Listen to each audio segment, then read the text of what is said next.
Hi, this is Mike from Mike's Unboxing Reviews and How To, and on today's video I'm going to take a look at some fans which we've been recommended for such a very long time. We've finally got around to ordering some to take a look at them. So I believe it was Viali in the chat which recommended these probably about a year ago, maybe even more. But anyway, we finally got around to doing it. So this is the Phanteks M25 140mm G2 or Gen 2.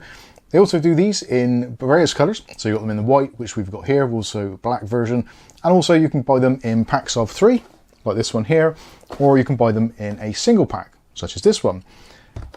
When it comes to sizing as well, you've got options for 140mm or 120mm, so the usual sizes, and in terms of pricing, roughly you're looking at a single fan being somewhere in the region of about £9 here in the UK, and the multi-pack basically the same sort of thing, so about £30 for the set.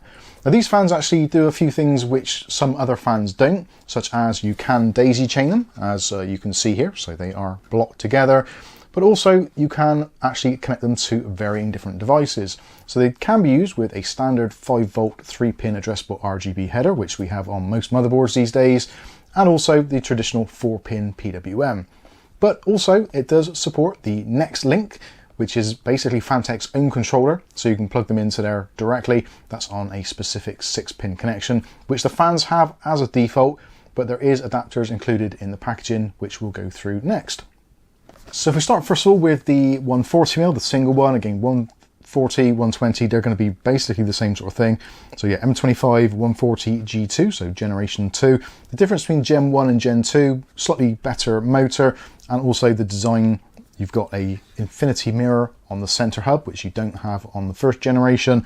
And the fans themselves have got all the other features, such as being able to lock together, etc, etc. So if you're looking at these, make sure you look for the G2, the generation 2 ones. These are far superior and generally are approximately the same price. At least they are from my investigations here in the UK. Also, as you can see on the packaging, they are available in another 2 flavors. So you can either have the traditional airflow pattern, or you can have a reversed airflow. So for certain modern cases where you have maybe your AIO on the side and you want air blowing inward rather than outward, you can choose to do that, or again for the bottom of some cases as an intake when we do those kind of chimney setups, so air intake at the bottom blowing up through and then exhausting out the top, you can do that as well. So lots of options here. You should find a fan which is suitable for pretty much any situation. And the beauty of this is, unlike a lot of other manufacturers, you can buy them individually. So I've bought this single 140 to go with a pair of 3 140s, which potentially may end up in the rig behind me, which is the Series 500 from Thermaltake. That will take 3 140s in the front. Also, there's a space for a 140 in the back. So I'm slightly keen to get it started on there. Or I do also have a Antec case, which the Flux version, which comes with just white fans, so I'm tempted to kind of RGB bling that thing up a little bit. I'm not entirely sure what I'm going to do yet, but this is the unboxing and just a kind of general overview before I decide what I'm going to do with them. So airflow wise, you're looking at up to 2.23mm H2O air pressure, and the max airflow 101.78 CFM, and the noise level is rated at 36.4 dB.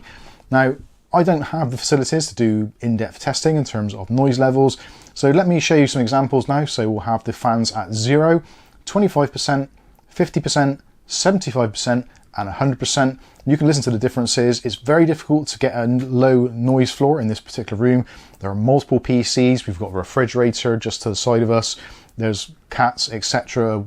It's a normal house. So hopefully this will give you some idea of what the normal noise level is like in here, and also the increased noise levels with the fans as well. So let's take a listen to that first of all.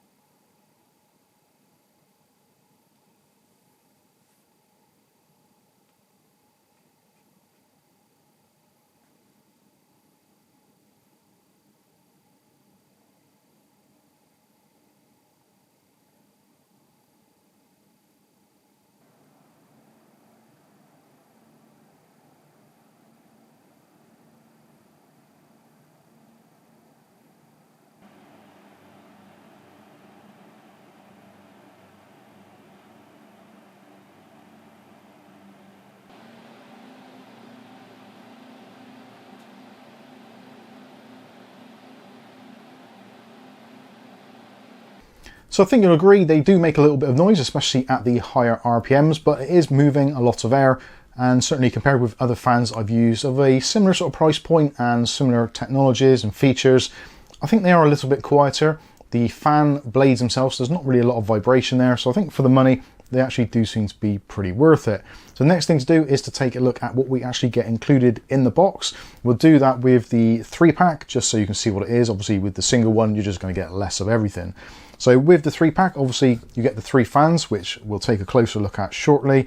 In terms of accessories, you get a instruction manual or instruction guide to tell you how to connect everything up. You also get a set of screws to attach them to your case. No radiator screws included. You will need to reuse radiator screws from your radiator. They're pre-installed. These are standard 25mm, so you shouldn't have any issues there. Also comes with some nice covers as well. So this is a nice little aesthetic touch. It's not really necessary at all, but it is a nice attention to detail. So with these, you've got the double size ones and also you've got the single size ones. So the double size ones, as you're probably seeing for some pictures, they will go across where fans join together just to kind of hide up those sections. And also you get the corner pieces as well, which are a little bit smaller. So hopefully that will make sense. So you get that to cover obviously just one side only, not both sides, because there's no point covering both sides. So that's absolutely fine.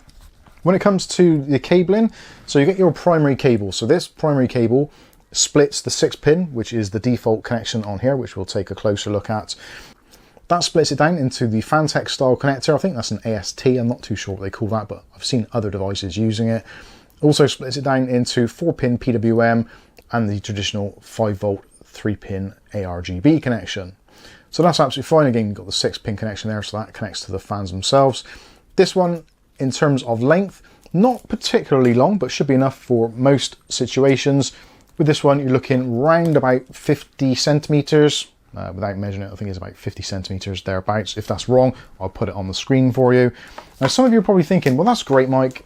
Fantastic. We've only got basically kind of 2 cables to connect to the fans, which is better than the 6 it would normally be. So that is excellent. But maybe there's some of you out there that actually don't want to have all of them blocked together. So what can you do? Well, they do actually include in the box an additional 2 cables. Both of these are 50 centimeters as well. And these are effectively extension cables. So they go from the 6-pin to the 6-pin, basically male to female. So when it comes to the fans, they are connected with a single screw and a latching mechanism. Undo the screw, unslot them, and then you've got the cables which are in the top side, and you can basically just disconnect them however you see fit. So maybe if you want to have just 2 fans on the front of your system, then extend the other one to the back, you can do that. Or if you want to increase the length of fans or the amount of fans which you've actually got in the system, you can do that as well. So potentially for a 4-fan setup, we'd leave the 3-fan setup exactly as it is. You would take your primary cable. So this is going to be the one to actually send the signal to your motherboard. So you've got a male on the fan end, you've got the female section there, and that just latches together. So that's very easy to do, although it can be a little bit tricky, but there. Clicks nicely into place. So those are going to go to your motherboard or a fan controller. So 4-pin PWM and also your AST, or using the 3-pin 5-volt ARGB. Don't use both, just use one. So that will be your connectivity. And then on the other end of the fans, just get one of your extension cables. And then you've got, again, the female section there. So just plug in the male version into the plug on the end. That just snaps into place. And then you've got your extension lead, which you can then plug in another fan on the end. Now, if that isn't long enough, of course, you can use an additional extension, plug that in, that'll give you another 50 centimeters. So basically you've got a meter extension. So if you've got even a really long case or you need to do some cable management, say for instance, in the case behind me, we can wire that around the top and all around the back and keep it all looking very nice and tidy. So yeah, I think that is a pretty cool solution. And again, for a fan which only effectively costs around like £10 on its own, I think you do actually get quite a lot for your money. And in terms of the lighting effects are excellent. The LEDs are very smooth. They're barely visible at all. You may work them out on some of our shots, depending on how the camera is actually seeing it. But for me, from my eye, it basically looks absolutely fine. No issues at all. And it's a very nice, even diffused LED glow. When it comes to the actual noise profiles, I think they could be a little bit quieter, but realistically, when you're moving over 100 CFM of air at the top whack there, obviously it's going to make a lot of noise because you're moving a lot of air. And when you times that by 3 or by 2, obviously that is going to be increased and it is going to get louder. So they're not silent fans by any means, but certainly for most people, just using them in around about sort of somewhere between the 25 and 50% mark, which is what most people will have their fans set at as their kind of default for their kind of idle speeds, I think you're going to be absolutely fine. Realistically, you don't see a great deal of advantage or increased airflow when you go from sort of 60 to 100%. It just seems to increase the noise. It will increase the air pressure. So if you're using it on radiators, then you will notice it.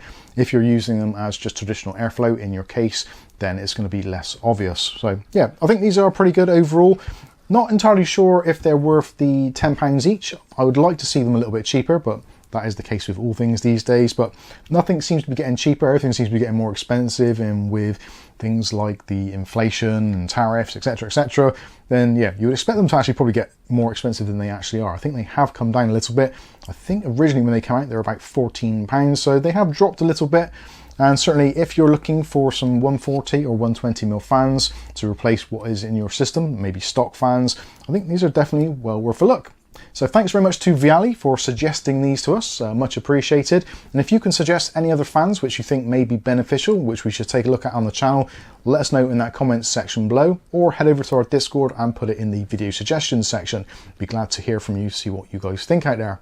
So I think that's going to pretty much wrap this up. Hopefully you enjoyed the video. If you have, smash that like button. If you want to see more content on this on a daily basis, maybe consider hitting subscribe, and don't forget to hit the chime notification and choose all notifications. That way you'll be notified of future video releases. But for now, I've been Mike. This is Mike's Unboxing Reviews and How To, and hopefully we'll catch you in the very next video. Thanks for watching.